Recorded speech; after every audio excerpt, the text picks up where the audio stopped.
Caín fue conocido como el primer ser humano que nació en el planeta, aunque técnicamente esto no fue del todo así.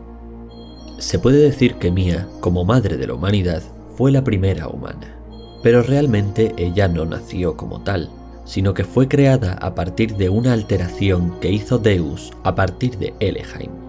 Además, no se nos especifica si esto sucedió una vez se estrelló la Eldritch contra el planeta o si le dio tiempo a hacerlo durante el ataque de la Eldritch en el espacio. Además, Caín no fue el único ser humano que apareció en esta primera generación, ya que al mismo tiempo también fue creado el ministerio de Gazel.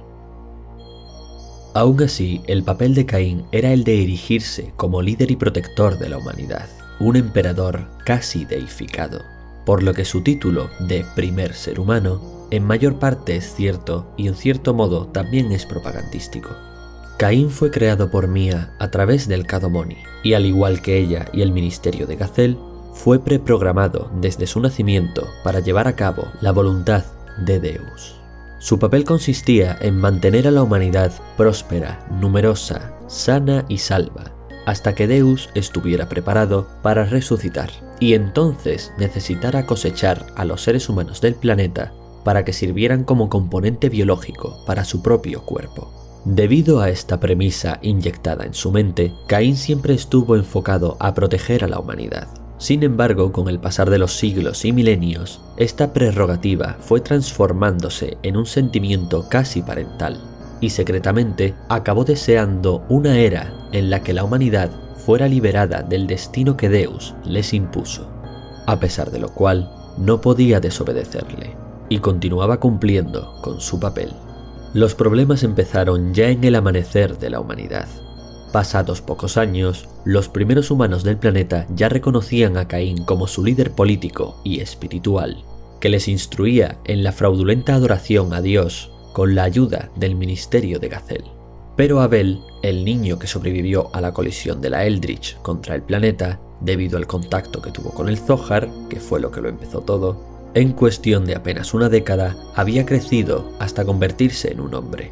Abel sabía la verdad del asunto y comenzó a hablar a la creciente población humana del planeta, con la ayuda de Eleheim, contra Caín y las mentiras del ministerio, y sembró las semillas de una rebelión entre el resto de los humanos.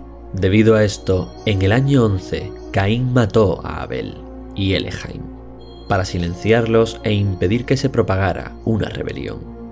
Aunque el asesinato hirió su conciencia, y debido a esto fue que empezó a desarrollar una simpatía impulsada por la culpa hacia los humanos que gobernaba y su triste destino. Al fin y al cabo, Caín en sus inicios obraba como un pastor que cuidaba de sus ovejas, y hasta este momento no se había ni planteado que lo que hacía pudiera estar mal. Todo lo contrario, era el mandato de su Dios. Pero cuando tuvo que asesinar a un par de seres humanos para silenciar la verdad, su programación se encontró con un conflicto, porque su prerrogativa era mantener sanos y salvos al resto de los humanos, no matarlos. Pasaron muchos siglos y milenios, y aun con sus trágicas dudas y sentimientos encontrados, Caín continuaba fielmente con su misión. Por las facultades que se le habían otorgado en el momento de su creación, Caín era extremadamente longevo, aunque luego se sugiere que no era eternamente inmortal. Y además nadie podía herirle ni mucho menos matarle. Aunque no se explica por qué, puede entenderse que esto fue obra del poder de Deus, haciendo una referencia a la maldición del Caín bíblico, según la cual Jehová maldijo a Caín a vivir eternamente sin que nadie pudiera herirle y sacarle así de su tormento. Caín fue testigo de toda la historia de la humanidad. Entre otras cosas, vio el auge y caída de Zeboim, una de las civilizaciones más avanzadas que alcanzó la humanidad antes de que fuese obliterada por una guerra nuclear que propició la propia Mía. Finalmente, en el año 9164, Caín y el ministerio de Gazel determinaron que la humanidad había alcanzado por fin su estadio final, y ya solo era cuestión de mantenerla así hasta que Deus lo requiriese. Se fundó el Sagrado Imperio de Solaris, una sociedad superavanzada que vivía en las alturas. Y Caín sirvió como el emperador de Solaris y el gobernante de facto de toda la humanidad sobre el planeta, siendo prácticamente adorado. De este modo, podrían supervisar a la humanidad literalmente desde una ciudad en los cielos.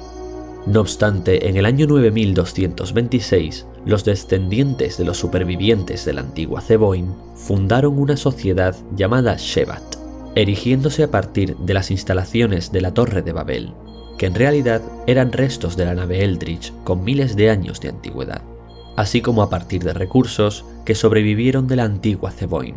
Y Shevat se rebeló contra el poder omnímodo de Solaris, declarándole la guerra.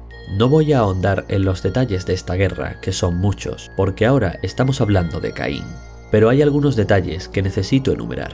Shevat no combatía sola contra Solaris. Otras pequeñas naciones se habían aliado con ella. Una pequeña pero influyente teocracia llamada Nisan se encargaba de refugiar a los heridos y emigrantes producto de la guerra.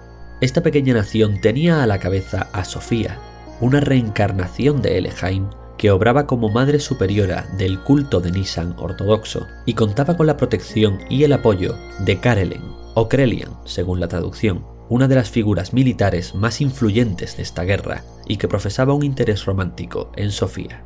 Eventualmente se llega a un punto muerto en la guerra, y Shevat y Solaris llegan a un acuerdo secreto.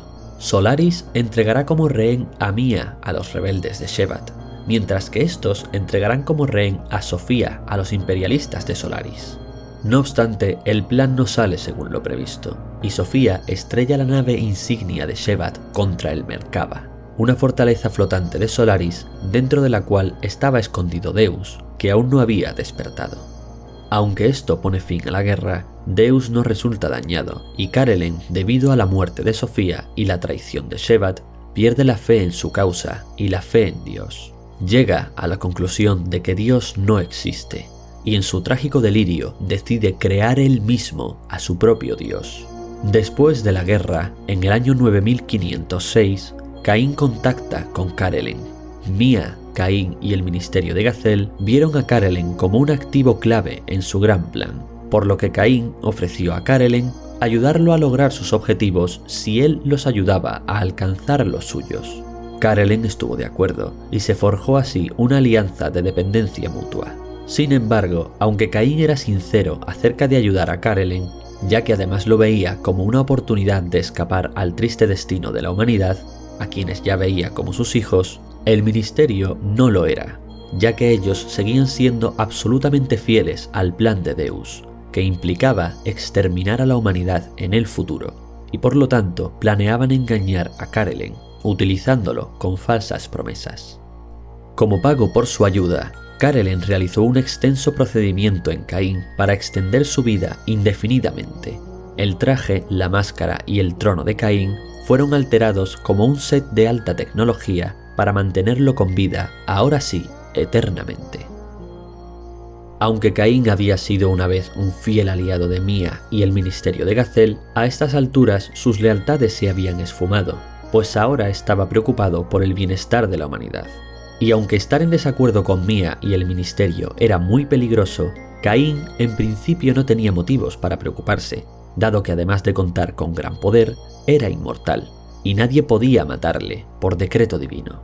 Aún así, nunca fue hostil con ellos ni les traicionó abiertamente. De hecho, seguía ayudándoles mientras mantenía sus esperanzas de poder salvar a la humanidad.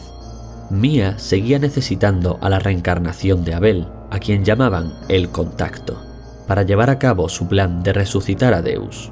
Pero por un lado, esto implicaba el tener que manipularle, lo cual no era del todo fiable y podía salir mal. Y por otro lado, les estaba costando localizar a sus nuevas reencarnaciones con el pasar de los siglos. Por ello, en el año 9975, Caín permitió que Karelen usara su ADN para crear a Ramsus, un clon de Caín que serviría como un contacto artificial para que así pudieran prescindir de Abel.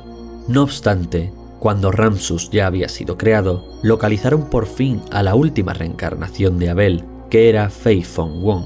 Decidieron que este podía ser muy manipulable y que quizás no necesitaran ya a Ramsus, por lo que este se quedó oficialmente en la retaguardia, aunque Mia aún tendría planes para él.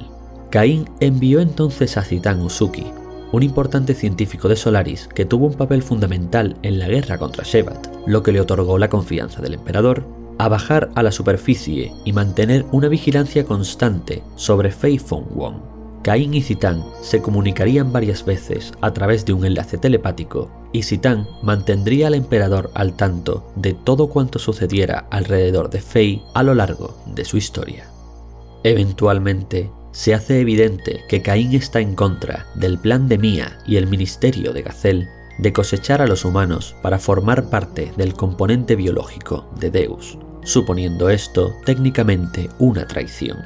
Es entonces cuando Mia lleva a cabo una de sus muchas maquinaciones. Conocedora de que Ramsus estaba acomplejado y deseoso de un papel más participativo en el plan divino, Mia y Karelen lo manipulan para hacerle creer que al matar a Caín, aquel de quien él es un clon, obtendrá el poder divino de este y se convertirá en un ser superior.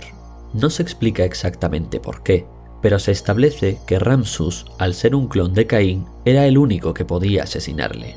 Quizá simplemente porque, como por mandato divino ninguna persona podía herir a Caín, el hecho de que su clon lo matase era equivalente a que el propio Caín se matara a sí mismo. Básicamente, un vacío legal en el recurso divino que impedía que ningún otro ser humano pudiese herir a Caín. Y tristemente, funcionó.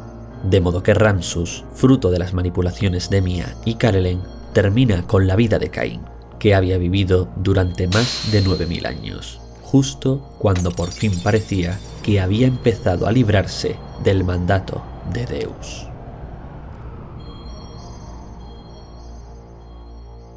El emperador Caín es uno de los personajes más interesantes de Xenogears.